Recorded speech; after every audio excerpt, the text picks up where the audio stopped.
Papua new கினியாவின் யம்பலி கிராமத்தில் இதுவரை 670 பேர் உயிரிழந்ததாக தகவல் வெளியாகியுள்ளது. பப்புவா நியூ கினியாவின் யம்பலி கிராமத்தில் கனமழை காரணமாக அண்மையில் பயங்கர நிலச்சரிவு ஏற்பட்டது.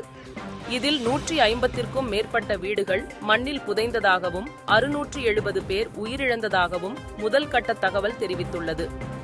நிலச்சரிவில் சிக்கியவர்களின் உடல்கள் 20 முதல் 26 அடி ஆழ இடிபாடுகளிலிருந்து மீட்கப்பட்டு வருவதாகவும், நிலச்சரிவு பகுதியில் எஞ்சியுள்ள குடியிருப்பு வாசிகளை பாதுகாப்பான இடங்களுக்கு மாற்ற நடவடிக்கை எடுக்கப்பட்டுள்ளது. எனவே பலி எண்ணிக்கை மேலும் அதிகரிக்கக்கூடும் என்று அந்நாட்டு மீட்பு படையினர் கூறியுள்ளனர்.